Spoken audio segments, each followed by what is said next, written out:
जा रहे हैं हम? बाहर जा रहे हैं हम। अच्छा ओए ओए हम सब बाहर जा रहे हैं। बाहर कहाँ जा रहे हैं? कहाँ जा रहे हैं?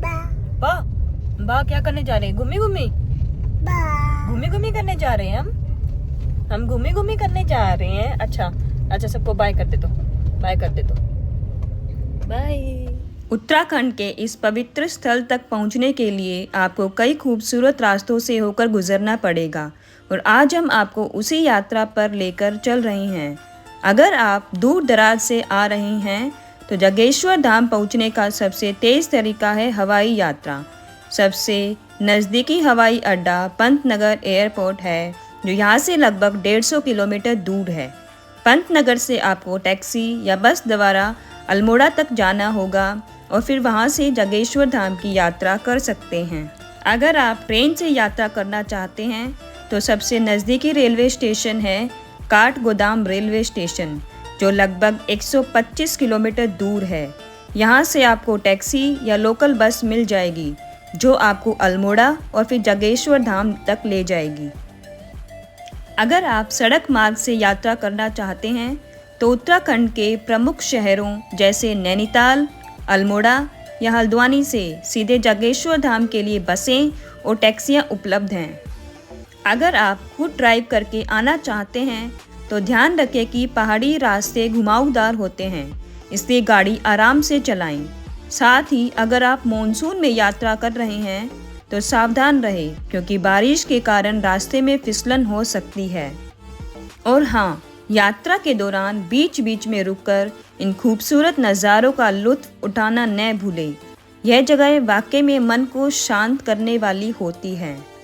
अल्मोड़ा से जागेश्वर धाम की दूरी करीब 35 किलोमीटर है और यहाँ तक का सफ़र करीब 1 से 1.5 घंटे का है। जैसे जैसे आप जागेश्वर धाम के करीब आते जाएंगे आपको एक अलग ही शांति का एहसास होने लगेगा। तो दोस्तों, इस तरह आप जागेश्वर धाम आसानी से पहुंच सकते हैं। और ये देखिए, ये है जागेश्वर। यहाँ हमने गाड़ी पार्क कर दी और अब चलते हैं जागेश्वर धाम के दर्शन के लिए। जागेश्वर धाम भगवान शिव को समर्पित है। प्राचीन काल में यह स्थान ध्यान और तपस्या के लिए बहुत ही महत्वपूर्ण माना जाता था।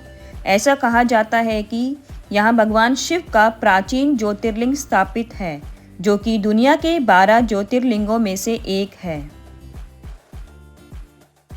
जागेश्वर धाम में एंटर करते ही हमें मंदिर परिक्रमा पथ का मैप मिलता है। इसमें लिखा था कि परिक्रमा मंदिर परिसर का एक अनुष्ठान है।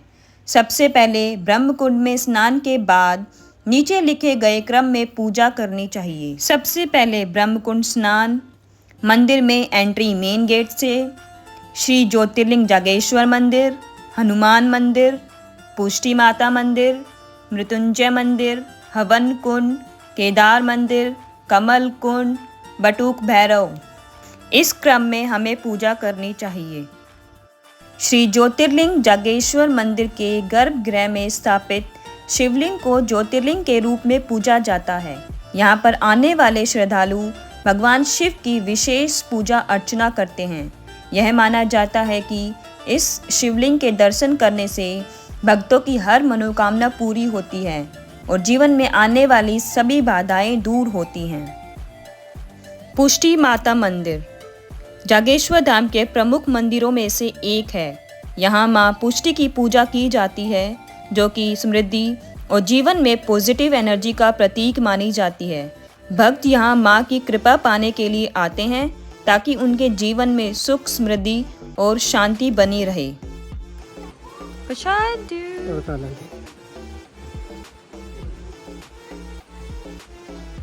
मृत्युंजय मंदिर।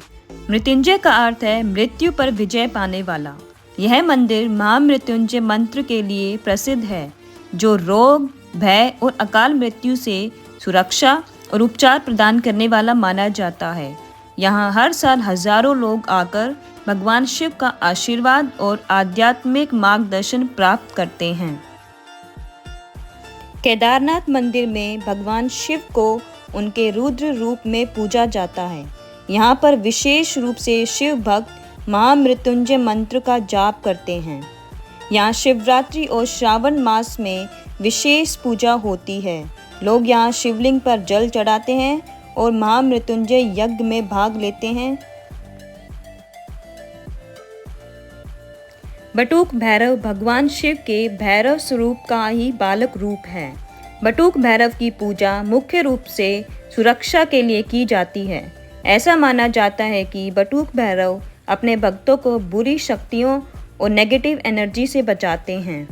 दारुका वृक्ष भगवान शिव और देवी पार्वती के साथ एक विशेष कथा और धार्मिक महत्व रखता है।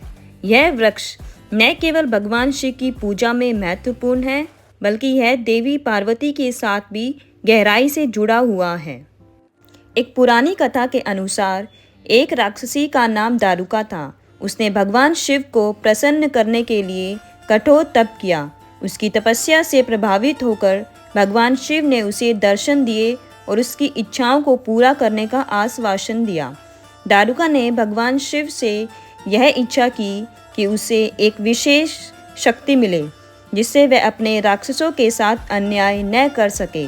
भगवान शिव ने उसे यह शक्ति दी, लेकिन उसे चेतावनी दी कि वह उसका दुरुपयोग न करे। दारुका ने अपनी शक्ति का प्रयोग करते हुए एक सुंदर वन का निर्माण किया, जिसे दारुका वन कहा गया। यह वन शिव की भक्ति और देवी पार्वती के प्रति उसकी श्रद्धा का प्रतीक बन गया। भगवान शिव ने दारुका वन में आकर राक्षसों का संहार किया और दारुका को उसकी शक्तियों का सही उपयोग करने की सलाह दी। इस प्रकार यह वन शिव और पार्वती की कृपा से एक पवित्र स्थल बन गया। दारुका वृक्ष देवी पार्वती से भी जुड़ा है। देवी पार्वती को सृष्टि की माता माना जाता है और वे अपने भक्तों की रक्षा के लिए सदैव तत्पर रहती हैं। तो चलिए दोस्तों, अब हम आपको उत्तराखंड के पवित्र स्थल जागेश्वर धाम के एक खास हिस्से की ओर लेकर चलते हैं, जिसका नाम है ब्रह्मकुंड। ब्रह्मकुंड जागेश्वर धाम से 2 मिनट की दूरी पर है और आप यहाँ पैदल पैदल आ सकते हैं। ब्रह्मकुंड का जल हमेशा साफ और शांत रहता है। यहाँ आने वाले श्रद्धालु कुंड के पास बैठकर ध्यान लगाते हैं और प्रार्थना करते हैं। माना जाता है कि इस कुंड में डुबकी लगाने से मानसिक और शारीरिक शुद्धि होती है। यही वजह है कि यहाँ हर साल हजारों श्रद्धालु आते हैं, जो इस पवित्र कुंड में स्नान करके भगवान शिव और ब्रह्मा जी का आशीर्वाद प्राप्त करते हैं। ब्रह्मकुंड के चारों ओर का माहौल भी बेहद शांत है।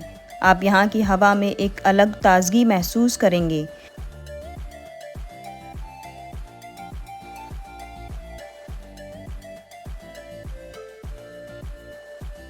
तो दोस्तों, हमें जागेश्वर धाम से चलते चलते शाम हो गई थी, तो हमने चलने से पहले वहाँ लोकल से रास्ते के बारे में पूछना सही समझा, कहीं रात को रास्ते में कोई परेशानी ना हो, क्योंकि हमारे साथ हमारी बेटी भी थी। हालांकि लोगों ने हमें बताया कि यहाँ रात को भी चलना सेफ़ है, पर जब हम चले तब रात हो चुकी थी और रात को पहाड़ों के रास्ते बिल्कुल सुनसान हो जाते हैं, जो कि आप वीडियो में भी देख सकते हैं। इसलिए हमें थोड़ा डर भी लग रहा था। हम रात करीब 8 बजे अल्मोड़ा तक तो पहुंच चुके थे, पर अभी तक हमारा एडवेंचर अभी तक ख़त्म नहीं हुआ था।